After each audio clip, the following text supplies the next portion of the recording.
Hello, I'm Ali. And I'm her best friend, Em. This is She Said, She Said. Join us for our ritual Wednesday evening glass of wine as we talk about the highs and lows of life as two foreign ladies living in France. Think of this as the group chat you actually want to be on, where we talk about all the plates we're spinning and occasionally dropping. We'll also give you the best tips we've learned from over a decade living among the Frenchies. C'est parti! Hiya. Hello. How are How you? are you? You get first. Tired. I'm not sure Ali's going to make it through this podcast today. If you hear some snoring, that would be me. It's a shame we're not in the same room. I could just poke you with a stick. No, it'll be fine. I'm the talking will wake me up. I'm sure of it. What happened? Why are you so tired? I don't know. It's just Wednesday, right? To maybe remind our lovely listeners, Wednesdays is when we look after our kids / sometimes work and try to look after our kids at the same time. Enough to make me feel tired now, but it's all good. Okay. Happy to be here to chat with my lovely friend Emma. Thank you for logging on. I must admit, I was almost falling asleep at dinner time. Sorry, you had to wait until I had all 3 kids in bed, and all of my kids were like, "Can you come? Can you come?" And I don't know if a lot of kids are this lucky to get do massages. Like they just go like, "Okay, you didn't give me my head massage this evening, and my feet, please, and then my back, and can you scratch it? But don't stay on the same. Please don't stay on the same spot because I really don't like that." And then you might be another there, one just called from their room and just like, "Can you please come and lie down next to me?" I'm like, I'm just scratching your sister's back. I'll be there in a second. Yeah, you're definitely that bitch. There needs to be some I'm kind of bitch. I'm hierarchy shift tired there. bitch. So yeah. Boy. Well, we're here. We have our beer. I do have my beer. We Cheers. are ready to chat. It's Wednesday. I was off today, but my partner was working from home, so that definitely eases the situation a lot. And my little boy, it was his birthday this weekend, so he was high as a kite still. He's still not come down. Still. So that was an interesting one. Anyway, do you have a show and tell? I don't have one. I have a very light show and tell. Okay. So the show and tell is about this Instagram lady cook called Lulu Kitchen. I think you had mentioned her before. Yeah. I know Lulu. And she's just this, I don't know, she's just this beautiful French woman cooking stuff that just always looks yum and always makes me want to cook the same things. And so, yeah, my show and tell was this week. She did this beetroot salad, and it was, raw beetroot that you just stick into your oven for an hour, put it in like foil or in, baking paper. I don't know what you call it. Yeah, in English. Baking paper. Yes. When it's the exact German word and I could just put it in English and it works. Love it. What is it in German? Like bacon? Backpapier. It's Backpapier, obviously. It's one word. And then basically you cut it up and you make this really easy like vinaigrette. So with like mustard and some white balsamico, and you cut up loads of herbs and nuts. Ooh, that sounds good. Walnuts. There's a lot of walnuts in it. And I think that's it already. You can put some pomegranate seeds. Pomegranate, yeah. Pomegranate seeds on top of it. I didn't have those, but yeah, it's just like very simple. Such a good way to eat beetroot. So that was one of the nice things that happened this week. To be honest, a lot of nice things happened to me this week, or I was told that happened to people that are close to me. So was a good week. Oh, that's so good. far. I mean, we're only on Wednesday. But I mean, yeah, I'm holding on to all of those nice things. We're at the summit of the week. But yeah, go check out Lulu. I don't know what her handle is actually. We can put it in the show notes. But yeah, I love her recipes. I'm not a particularly good cook, but I can always manage them. And I actually made a risotto off of her channel, which is it was a yellow and red pepper risotto. So you kind of blend them up and put them in the sauce. I love a secret vegetable for the kids. So they're eating all these vegetables and you're like, oh, it's literally stuffed full of peppers. Gotcha. But I made it for my for us and our friend Charlotte. And I'd kind of forgotten the cooking time on a risotto is quite long. Yeah. And you can't leave the stove. You have to keep on stirring. Keep stirring. So basically all of our kids trashed completely trashed the living room as I was trying as I was trying to make this risotto. And then by the end, I had like 4 kids pouring at me like, "We're hungry." I was kind of throwing ham at them. I was tasting it, like the rice was still crunchy. I was like, "Come on, Lulu, you didn't tell me it was going to take an hour and a half to make this risotto." But no, her recipes are like delicious. Yeah, Yeah. love her, and she's stunning and like, yeah, Yeah, she's great, stunning. great. Yes. Yep. So pivot into what we're going to talk about today. Yes. We're going to talk about something that's kind of, I guess, a bit more recent for me, a bit less recent for you. So we're going to talk about kind of city versus countryside or suburbs in France. Because I do think there's a huge difference between the two. Yes. Huge, huge, huge, huge, huge. So where do you live now? What is your history in France? I live in the region called Beaujolais, the south of it, which is 35 kilometers away from Lyon.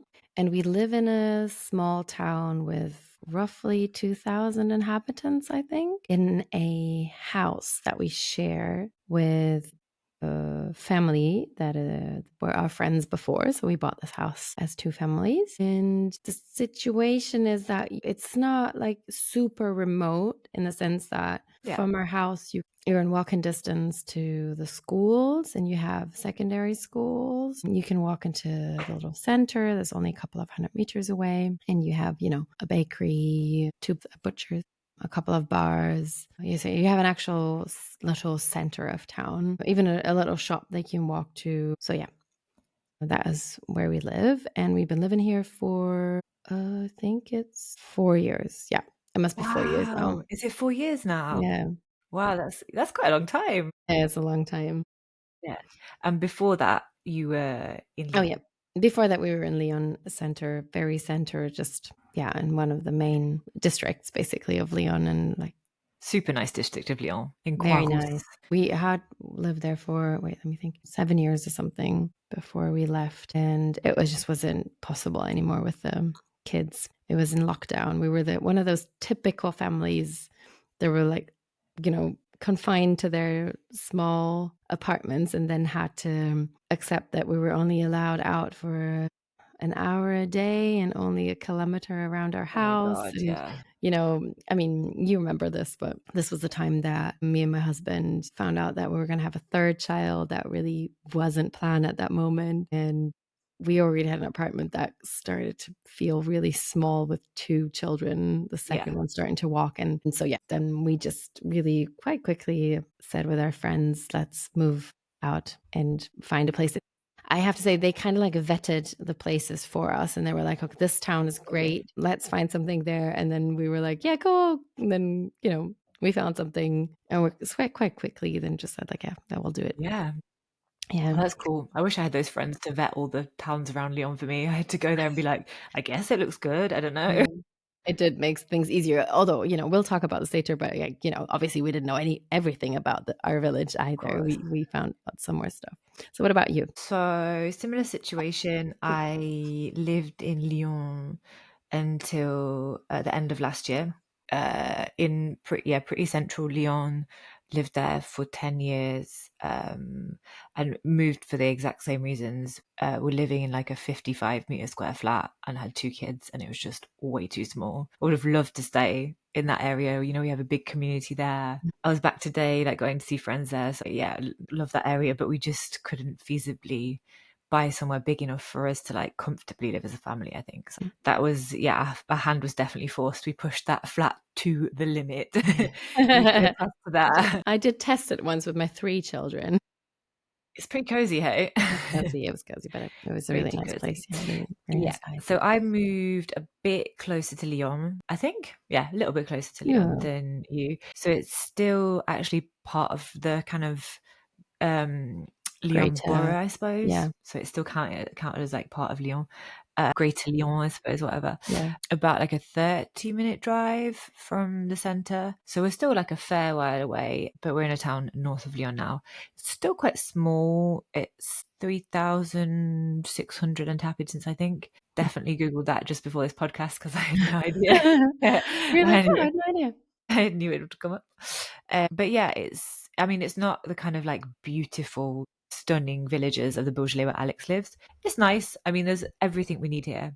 And when I first moved, I was like in shock and was like, what have we done? We like moved mid-December, so it's freezing cold. It was like -6 when we moved. Obviously, everyone was in their houses because it was too cold. And I just was kind of thinking, I've moved to a zombie town. Yeah. It's ugly because I mean it was winter, that no leaves on the trees and that kind of Yeah. thing. Yeah. I thought, what have we done? This is so And the bad. weather was gray, right? It was just Yeah. so yeah, it was So difficult. one piece of advice, move in the summer. People will be outside, you can meet people easier, that kind of thing. But now, so how many months in? A year in, nearly a year in. Yeah. I really love it here. I'm really Mhm. happy. It's really Mhm. cool. It has just, yeah, everything we need. It's a middle ground. I probably would have loved to move Right. somewhere prettier or closer to Lyon, but like for our budget and for what we need, it's like perfect. So yeah, Yes. I'm very happy with that move. And you do have a pool now. That's an upgrade. I mean, yeah, I do have a pool. I mean, Definitely. I wouldn't know because I haven't been in it all summer, so I don't think I've been invited. No, I'm joking. You've definitely been invited all summer long. Come on. It's just because when you Joking. came, Yeah. you thought it was a All the little cold, kids I were in think. it. Yeah, yeah, true. Yeah. It's not a relaxing experience ever because there are No, already no, so no. many kids in it. So I But think moving here, I yeah. found French people are quirky. French countryside people, super quirky. Yes. There's an upgrade to the quirkiness. Yeah. I think that's true in the UK as well. There are some Mm. like really quirky French countryside folks. Oh, yeah. I mean, yes, yes, that true. That's true for probably all countries. Yeah, I think so. Yeah. We'll Yeah. make a sweeping statement. It does. Yeah. Are there any like weird traditions in Bordeaux, or like the areas that kind of Mm. that you realized when you moved? One funny thing that I really just thought like this week, because I was already thinking about a podcast, is that on Saturdays and Sundays, you see a lot of men, mostly over the age of 60 or older, walk to the bakery, get one single baguette, put it under their armpit, and walk back to their houses. And I think that's just a tradition. Like in Germany, people would be like, do we need bread? Do we have to go to the bakery? Do we need bread? Don't we still have bread? And in France, it's like, well, you need the fresh baguette. Like, obviously, whatever you would eat, you would have baguette with it. It can be potatoes and pasta, and you would still have baguette with it because So that's just true. right. We need more carbs with our carbs. It's like, yes, it's a tradition. Saturday or Sunday, you walk that's like their little moment of getting out of the house. Probably, I don't want to be mean, but in that kind of older generation, maybe one of the only things they contribute to the food making. I don't know this. I'm No just shade. suggesting. But yeah, that makes me laugh. That's just very, very stereotypical. What about you? That's cute. Yeah. Do they stop at the PMU? PMU. So in English, Don't PMU. know. I don't really know if they stop. Maybe. Because that's kind of another countryside. They Yeah. definitely exist in the city, but it's a countryside thing, and I think it's more stronger because Mhm. there's kind of one in every village. There's one in my town, and so it's kind of it's a betting shop. Yes, it's a bar/betting shop. Yeah. But I've never seen anyone bet in ours. I don't think any, I don't. I mean the And ours they do. yeah. Yeah, definitely. Okay. Yeah. Because I kind of thought at first it was like a pub. Mhm. It's not as kind of family oriented as a pub. It's a bit more kind of bit more. I don't know what the word is. I want to say edgy, but it's not edgy. It's kind of. Hmm. Mm, simple? I don't know how to describe it. I mean, Mm. my kids love eating at the one in town. Yeah. The food is trash. Like it's really bad. Ew, no. People are really What is it they nice. have there? Just kind of gratin, tartine, so just bread with cheese on top. It's very simple, Okay. but yeah. Yeah. I mean, it's an institution. It's a specific thing. So if you come to France, go to PMU. Yeah. PMU. You'll see. You'll see. You'll see what we mean. You'll see what we mean. Yeah, yeah. Well, in ours, there are actually TVs with like horse races Oh in yeah. like live that you can bet on and stuff. So it's an actual Okay. PMU. Um, Yeah, so in terms of crazy countryside traditions, one thing that I yes. wrote down was les conscrits. Yeah. Do you have this in Bordeaux as well, Yeah, we right? have Because we this. went together. You know that initially this was celebrating the men that had to go to war. Yeah, I knew it would be Just something to look that do. up. Yeah. And anyway, now it's kind of a club that changes, like, the people in the club change every year, and you're part of the club every 10th year of your existence. So Yeah, the year you're born, more or less. yeah. When you're 10, when you're 20, when you're 30, etc. So, yeah. And there's like loads of meetings, and then they sell food. I think certain age groups also go on holidays together, and Yeah, they it's do like like a a full thing meal. of like intergenerational, because like, we'd have 10-year-olds with like 80-year-olds, and a lot of obviously 20s and 30s, and then they kind of like just, party together for a full year or something. It is fun. I mean, they do a Mm. parade. They do a parade everywhere, I think, but they do a Yeah. parade where I live. And it was really fun. Yeah, there were all the 10-year-olds, and then obviously Mm. the 20, 30, 40, I would say, they were all really drunk during the Yes, that's the parade. idea. And then at the Mm. end, there was a lady who was 100 holding a baby that had been born that year, but in a car, they were like What? driving her.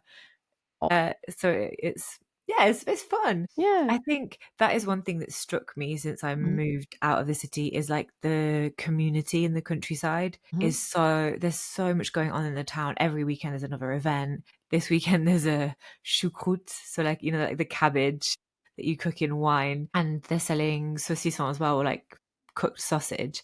And the banner goes you come into the town, it's just a pig with like a knife holding a knife and fork. Why would the pig be eating the sausage? I Ooh, don't that's get so it. weird.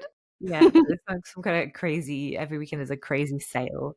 Yeah, it's nice. It's quite a bit more vibrant, Yeah, and definitely. connected. So I Mhm. was researching for this podcast, and I found a study that kind of hit the nail on the head for how I've been feeling since I moved to the countryside and since Ooh, I moved to France, basically. okay. Honestly, it's so eye-opening. You ready? Because all of the feelings that I've been having and the kind of the stuff we've been talking about on the podcast too, of kind of French people are difficult nuts to crack. You have to chip away at them, but once you're in, you're in. This is what Erin Mayer, so she teaches at INSEAD. I think it's It's like a famous business school, basically, a mhm. really fancy business school. She's also an author. So she teaches there, and she basically dubbed France a high context culture. And what is a high context Okay. culture? I hear you say. This is kind of a culture with tight social networks, and communication relies heavily on context around the words. So things that aren't said, cues that aren't words, basically. So kind of social cues, history, shared norms, tone, and what's Mm, implied rather than mhm. explicitly said. Yes. And when I read that, I thought, of course it is. It's all Yeah. about what you don't say in French, or It explains so many situations. yeah. Or, the kind of just the things, and we've talked about this on previous episodes, just the things that you should know. You're meant to know that you file your taxes at a certain time. You're meant to know that your kids, I don't know, you got to book True. your kids in for an after school club on X date. And I think you found a way around that with your community in your village. I don't really have Yeah. that yet. And this Yeah. might be why, I think, because she said this is kind of amplified in the countryside. Mhm. People have known each other from school, so their shared norms and their shared Mm. experiences are so ingrained that to break in takes Yeah. even longer than with people in Yeah. cities. And they don't feel like they have to share it because it's normal for them, right? So why Exactly would that. they come see you and be like, "Don't forget to get them enrolled in summer program because it's Exactly, not on that date," or exactly. yeah. Yeah, Mm, and I that think makes in the sense. city, so it says that Germany and the UK are not this kind of culture. And I think Mhm. that's really true. In the Yeah. UK, maybe you don't say what you mean, but there's a lot less like things are implied. Yeah. There are rules and you follow them, but that you say what they are. Everyone knows what they Yes. are. I don't know if they're And you written stick to down. them. And you stick to them. And I think in the city, what I found is more international. So you Mhm. have, international friends. It's more transient. So there's not Yeah. this kind of base of people who've been there their whole lives and established Yeah. themselves that you just Yeah. can't like break into. But there is that in the countryside.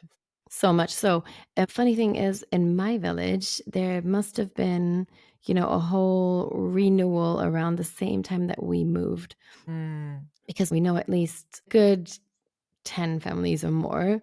Almost everyone moved at the same time as us, maybe some before, maybe some a little Yeah. bit later. All of these people have before lived somewhere in the big city, maybe Paris or Lyon, but everyone shares that story of, leaving behind city life and now living in the countryside, but still hoping to find the same social life than everyone had Yeah. in the city. And Yeah.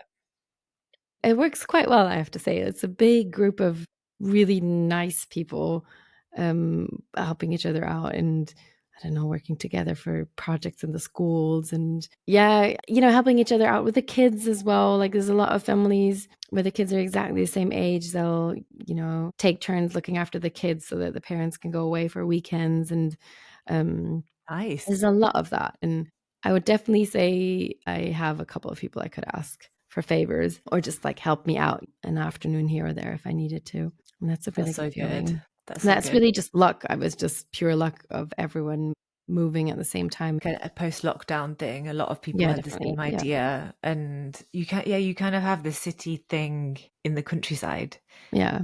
because you haven't really had to break into those groups because your friends are people who've moved there too, I suppose. Yeah, it People was in really people. reassuring moving here and knowing that we'd already be with our friends Yeah, helped loads, and now we have our friends, they have friends, some of them are the same.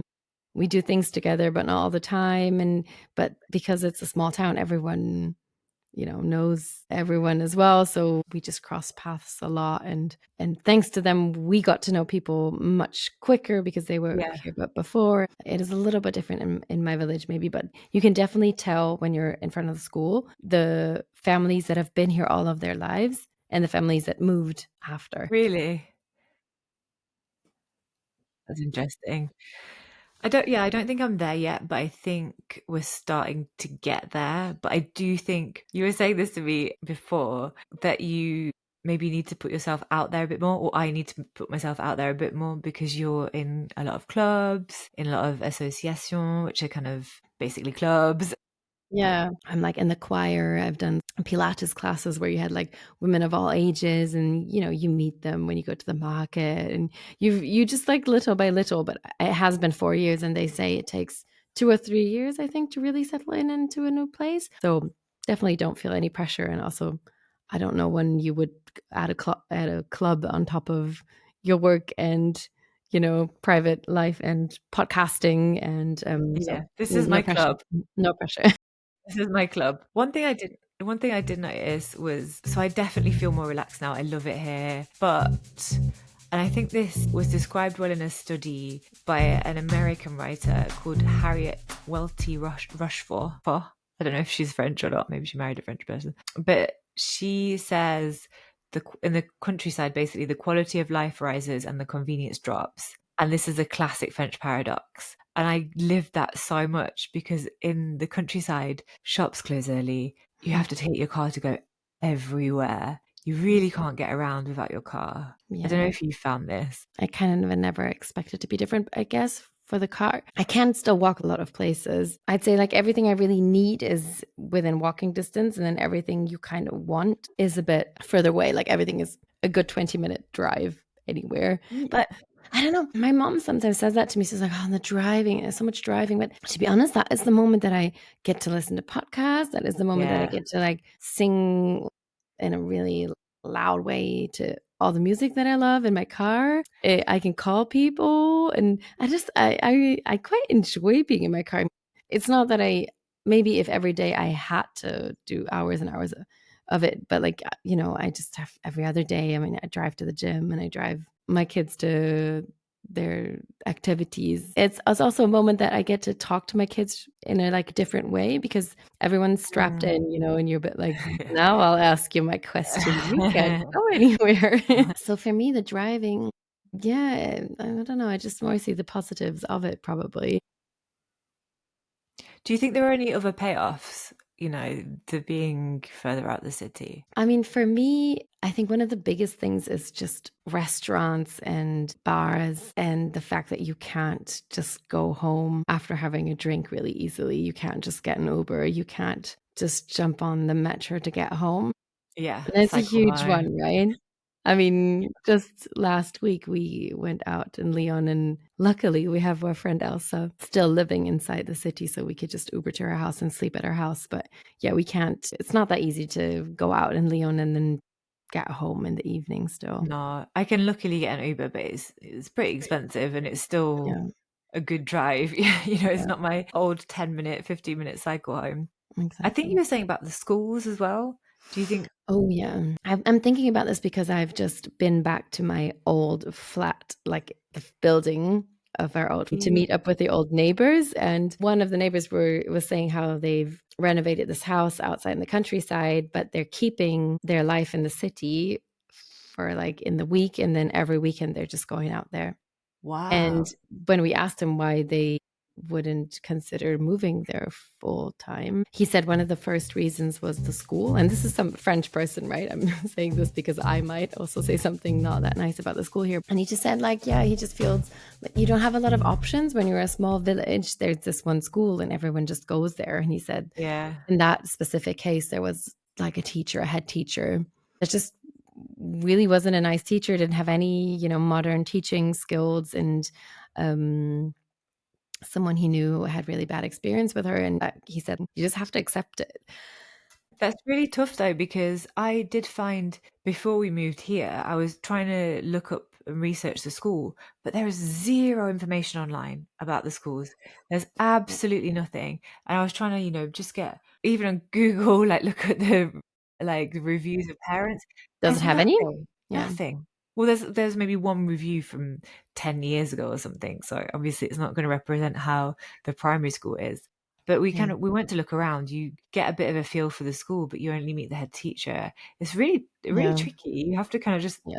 opt in, I think. But it's all word of mouth. Yeah. And if you don't already live in the area then don't know anybody, then you don't Mm. have any word of mouth. Yeah, yeah, definitely. That was for us. That was the case for us. And when I visited the school, I really did not get nice vibes. I was just about like, ooh, it's not very welcoming. I mean, it was during COVID and everyone was wearing masks and all, but I didn't like instantly think like, wow, that'd be so cool. And Yeah, um, I think that still holds true for. I mean, I've had a really many really good experiences, but you can just tell that you're not in a big city center, and yeah, it's not a school that in our old neighborhood there was a school that is a learning school for new teachers. So they'd be like really on top of the latest developments, the latest pedagogy, and yeah, you can just really tell that's not the case here anymore. It's really small schools and it's quite old school. I mean, I think yeah. the kids get screamed at quite a lot. It's just, I feel like that is a big thing that I just think, well, I can't change that. I have to No, accept it and just hope that they will slowly modernize. And then the younger teachers coming into those schools. So there has been a bit of change like since last year. And you can really tell it's not the same vibe. They have different that's good. ways of teaching and they're much, yeah, a bit softer, I'd say. Okay, softer schools are coming. That's good to know. Because I heard my oldest one shouting "tais-toi" to my youngest one like a lot this week, which Oh, means just like it's it's not probably shut hearing up, that. shut up, It is shut up. shut Yeah. up. And I said to him, you can't shout that at your sister all the time. I know she's really loud, but you can't shout Mm, that. And he said, yeah, but maîtresse, my teacher, says it all the time. And yeah. I thought she shouts "shut up" to the class all the time. I Yeah. mean, I don't know how much that was him defending what he was doing and actually true, but I uh, mean, that's I've funny. lived it. Like my kids kept saying it and it was just like, oh, that's so rude. Why do they keep saying that? And then I spent like an hour in their class and I heard the teacher assistant just scream that at kids. And I was like, all right, okay, I get it now. They Cool. just got bigger. Cool, cool, cool, cool, cool. It's just the kind of pedagogy where you're like, okay, we can scream at the kids, but they can obviously not scream at anyone. It just doesn't, it's just not super modern. But yeah, that is one of the payoffs, I guess. What about bureaucracy? I think maybe because I'm trying to get married to a French person, I'm trying to Yes. become French as well. So I'm dealing a lot with bureaucracy at the moment. Yes. And just in the countryside, they just don't give a shit. As of a mental. Yeah, I mean, we're trying to get organize our wedding because we're going to get married in the town hall here. And I've just been trying to get this one certificate, and the British government doesn't do it anymore since Brexit. It basically says you're not married in the UK. And I keep emailing the town hall and saying they don't do it anymore. And they even have on their website, I think you can download explaining they don't do it anymore in French. So I sent that to her. And she just replied saying, if you want to get married in France, you need to have X document. You must come to the town hall with your partner to declare you want to get married. Between 9:30 a.m. and 11 a.m. or 2 p.m. and 4 p.m. And I just thought, my God, firstly, I've told you I can't get this document. I've called the embassy. They won't give it to me. So Mm, look. And secondly, when I work 9 to 5, yeah, when could I come into the to they're not even open at lunch. I can't go on my lunch break. yeah. This is never going to happen. We can't get married. It's over. But I do feel like in the cities, in Lyon, for example, when the Brexit happened, I had to get a visa. They just had so many British people. It was kind of like just a line that they were just processing. Mm, You just join the line, they process you. Super mm, simple. I think there was like a bilingual service. It mm. was, yeah, I think just the city is used to foreigners more Yeah. than my little town. Yeah. All right. Yeah. Okay. So, I mean, you'll get there. She will Yes. eventually probably understand, you know, that that document does not exist, or you have to talk to someone else or have them talk to each other. I don't know. Could That's a she good not point. call the embassy, you know, and then have someone explain that to her so that she understands? I don't know. Muriel, please can you call the British embassy? She's never gonna do it. But maybe She's when we like, see her in person, she'll be super nice. And yeah, you need that personal helpful. touch, I think, in Yeah. the small towns. And go Yeah. and like, yeah, just I'll take her a bottle of Yes. wine and say, Yes. yeah, Just be like really nice and smiley and please. understanding. And I'm like, oh, okay. And Yeah, I'll fingers crossed anyway. she'll get it done. We'll try and She get might even marry you on the spot. that would be great. That would save a lot of administrative headaches. But I don't want to feel like I'm slagging off the countryside. I mean, I do love No. it here. It's Yeah. beautiful. It's, It has a lot of nature. It has a lot. For me, yeah. like the part of nature is just one of the biggest upsides. I've been getting into, you know, trail running, and I Yeah. just can't imagine not being able to go out and run around in the forest anymore, or go for walks and just sit outside on the terrace in the sun or lay in the hammock. In your garden with the world's most incredible view of the vineyards Yeah. is also, it's Yeah, it's pretty really nice. good. Yeah. Would you ever move back? Are you ever going to move back to the city? I had to think about that this week when we went back to our old building. I really don't know. I Yeah. don't know. Would you? Yeah, definitely. Well, there's not only me in the equation. If it was only me in the equation, I don't think I would be in the countryside. But the benefits of being here with kids are just amplified so much. I I did. was like, what's she gonna say? The benefits. Okay. Yes, my partner Ben, I think he would be persuaded to move back to the city. Uh-huh. I don't think I can get him to move to Paris or London, sorry. I would love to Mm, move to a capital, but he would mm. ideally move to a mountain somewhere, Huh. which is not what I would choose. So yeah, That's a whole watch this different vibe. space. Yeah. Yeah, watch this space. Maybe when my little hangers on have moved out, we'll reconsider. But life is just so much more simple here. I can just drive Yeah. onto my drive, unload my shopping into my Yes. door. Yeah. It helps. Beautiful.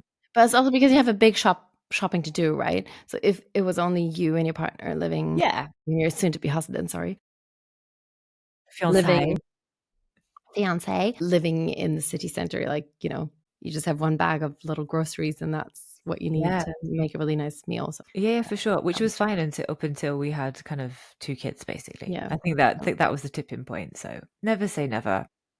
I'm never say kind of a never. city girl, so we'll maybe head back that way. Well, I feel like we could go on for hours. There's like still things that I haven't said, but I think we should stop it here. Maybe I we can think have you need to another call it a talk about night. I this. think you need to go and close your eyes I now. probably should. I probably should. I probably won't. You know what? I probably just this one series. You know. Do not open Netflix. That is not a good idea. Go and get your bed. I can see it behind you. I want to watch just one episode. Well, you No, enjoyed that. It was lovely to chat and it enjoy your was. countryside heavenly existence. I will. My really, really big bed that would never have fit into my small apartment. I'll speak to you soon. Speak to you next week. Bye, lovely listeners. Thanks for joining us.